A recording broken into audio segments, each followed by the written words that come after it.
Tu es poussière et tu retourneras poussière. S'il y en a à Yaoundé qui doutent encore de cette parole biblique de leur vivant, ils n'ont qu'à faire un tour ici au quartier à la barrière Vermeillot, au 3e arrondissement de la capitale politique du Cameroun. Un véritable nuage de poussière qui vous accueille. Ici, la seule chose qui vous fait vous souvenir que vous êtes toujours en ville, c'est la trace des écritures des plaques de certaines administrations, dont une bonne partie est abîmée par la poussière. Ceux qui habitent le coin ont appris à vivre avec la poussière. La poussière, c'est comme le vent.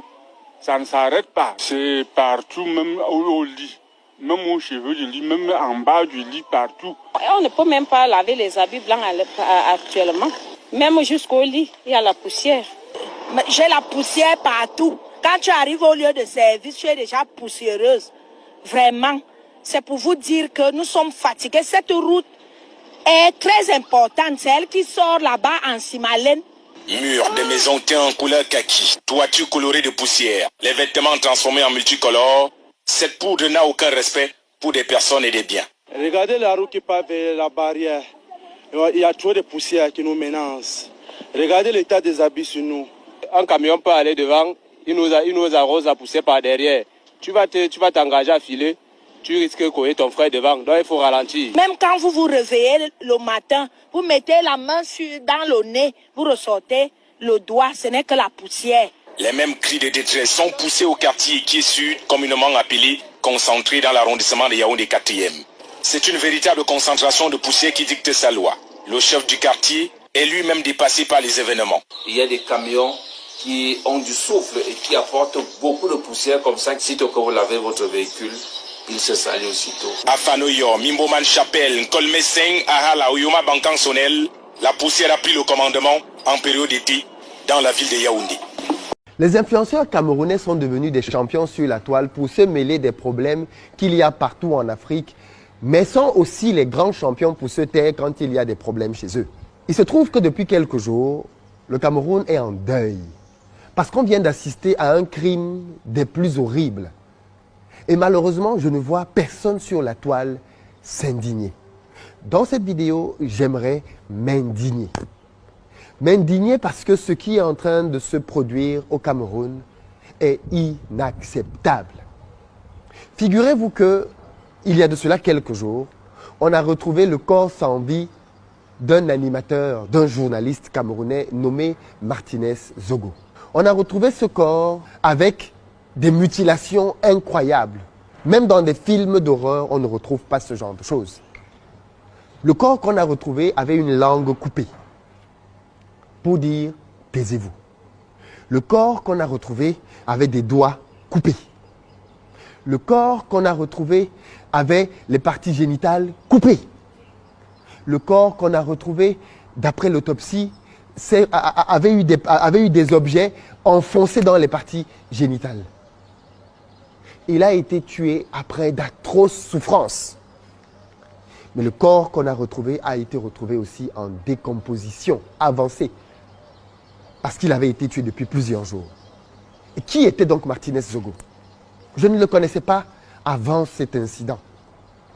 Mais apparemment, c'était le journaliste le plus écouté au Cameroun. Martinez Zogo animait une émission matinale appelée Embouteillage. Et dans cette émission, Martinez était devenu spécialiste pour dénoncer les crimes, les fraudes et les détournements massifs. Ce qu'il y avait de particulier dans son émission, c'est qu'il nommait des personnes en disant « Monsieur tel », et parfois même c'était des hauts commis de l'État qui étaient incriminés d'après les documents qu'il avait. Il ne faisait pas simplement du bavardage, il avait des preuves en disant « Telle ligne budgétaire de l'État a été ponctionnée, telle ligne budget », et on parlait de budget en milliards. Cameroun, c'est un pays dans lequel le SMIC est de 32 000 francs, moins de 50 €. Un litre d'huile coûte 1750 francs au Cameroun. Et la population ne s'indigne pas. La vie est chère, la vie est très chère. Le pouvoir d'achat ne suit pas. Les Camerounais qui sont champions pour se comparer à la Côte d'Ivoire, aujourd'hui le SMIC en Côte d'Ivoire, il reste faible, est de 75 000 francs. Il n'a cessé d'augmenter. Il était à 32 000 et quelques aussi. Il est passé à 60 000 et depuis peu maintenant, à 75 000 francs. Les Camerounais sont champions pour venir sur les réseaux, et notamment les influenceurs camerounais, et critiquer la Côte d'Ivoire. On dirait que c'est le pays cible de toutes les attaques. Dès qu'il y a quelque chose, on critique, on critique, on critique. Mais ce qui me choque, c'est le silence des mêmes Camerounais quand il se passe quelque chose chez eux. Mais ceux contre qui je suis choqué aujourd'hui, ce sont nos pseudo-grands influenceurs qui, quand ce genre de choses atroces se produisent, se taisent. Mais allez les entendre ouvrir leur bouche pour venir parler de la Côte d'Ivoire ou du Sénégal ou du Mali ou de... Allez les entendre ouvrir leur bouche pour tout expliquer chez les autres.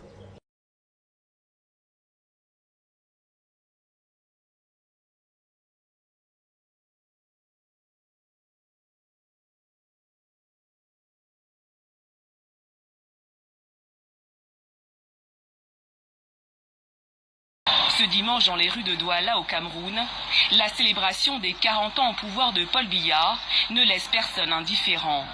Après 40 ans, si rien n'a changé, ça va de mal en pire, de mal en pire. Avec encore la vie qui devient au fur et à mesure chère. On n'a même pas, on vit même plus l'espoir. Ça ne fait pas vivre l'espoir. On n'a pas l'espoir de vivre dans le pays. Le jeune Camerounais se voit pouvoir chercher son pain quotidien. Les Camerounais, venez écouter. Nous ne sommes pas paresseux, mais on n'a pas des dirigeants qui nous soutiennent. Tu viens même avec un bon projet. On prend ton projet, on met de côté, on te chasse. Une jeune génération un peu déçue par le président au 7 mandats consécutifs. Ils ont raison. Mais la longévité de Paul Biya s'explique aussi par un soutien populaire. Le président de la République n'est pas si mauvais qu'on le pense. C'est son entourage qui le rend mauvais. Parce que ce monsieur a bien la volonté de pouvoir relever ce pays.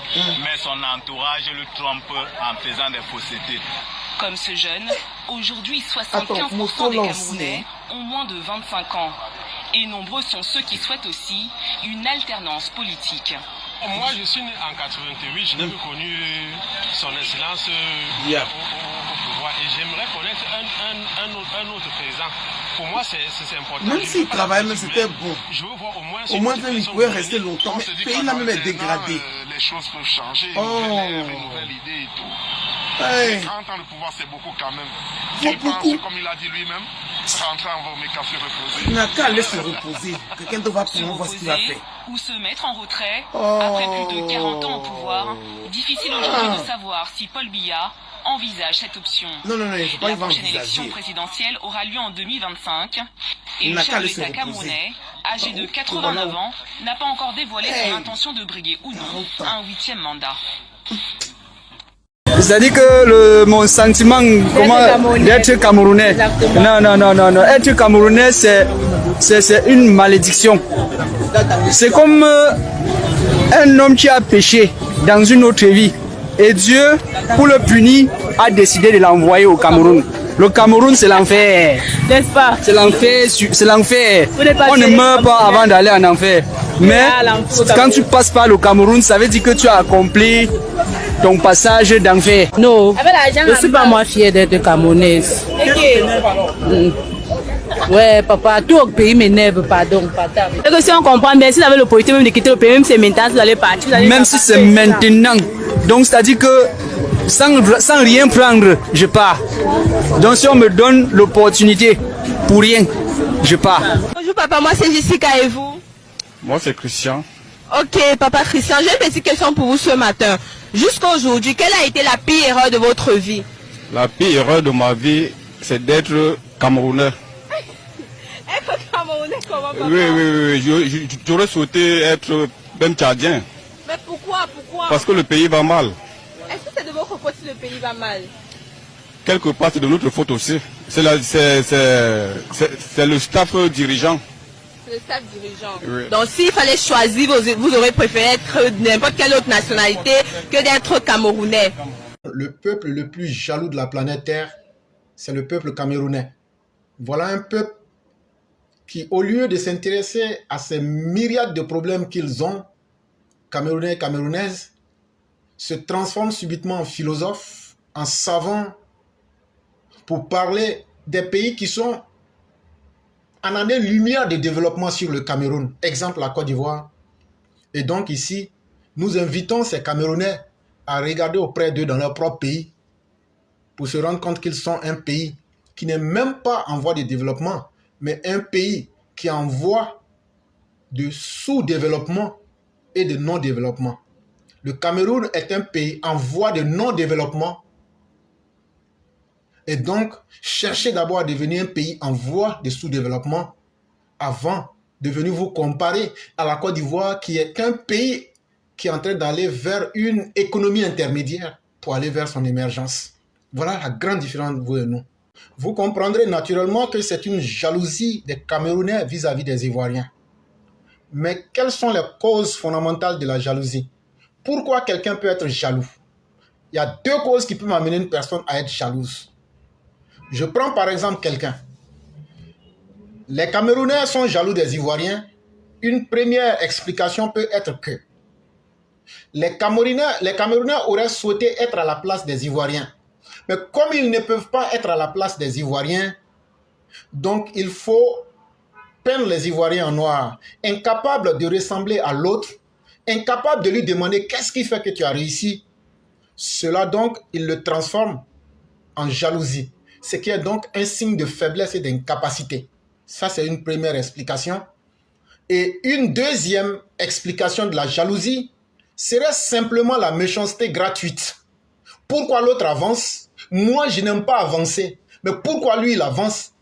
Et donc, il faut que je mette en exergue ma méchanceté légendaire pour montrer l'autre comme un ennemi, comme un diable, afin de justifier moi-même mon goût pour l'anti-développement.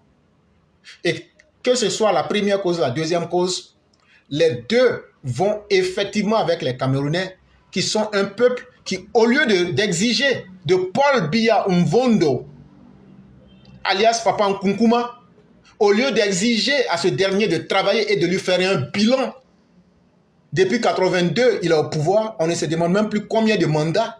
Ce sont eux qui sont en train de philosopher, en train de s'intéresser aux problèmes des autres, alors qu'ils n'ont aucune connaissance des réalités de nos pays. Qu'ils continuent à être des méchants individus, des jaloux. Le bénéfice sera entre leurs mains.